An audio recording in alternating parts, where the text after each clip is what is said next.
you can see a few interesting things. Right at the back here, we have the optic nerve, which is carrying that electrical signal to the brain. We've got these purple things here, which are the muscles which help you to move your eyes around in all sorts of different directions. And at the front, we have this structure called the cornea. So it's a bulge which sticks out, meaning the eyeball isn't perfectly round, but it gives an added layer of protection. And the white part here is called the sclera. And this is what we're going to be cutting into first. As I cut around the circumference of the eye to separate the front from the back, and take a look at what's on the inside.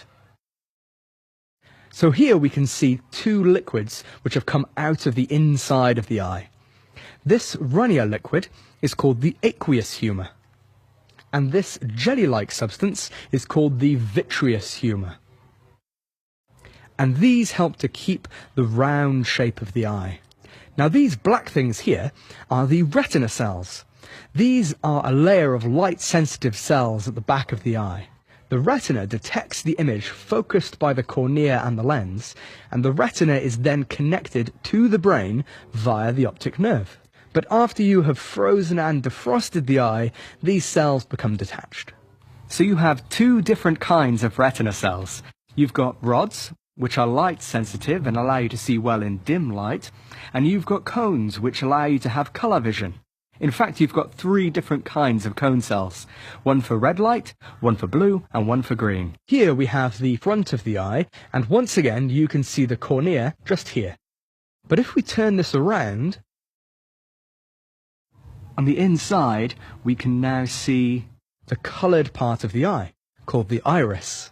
So the iris is a muscle which controls how much light enters the eye. So if you're around lots of light, then it will close down, making the hole here, called the pupil, very small.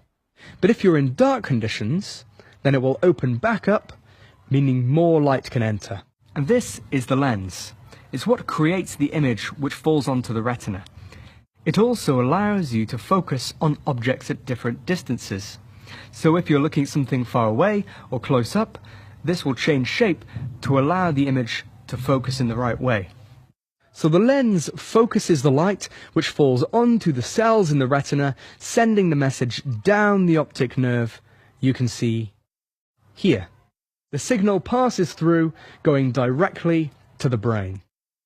So there you have it, a horse eyeball dissection. And if you'd like to take a closer look at one of these, then why not come and join us and get stuck in here in Live Lab. If you'd like to see more insides on the outside,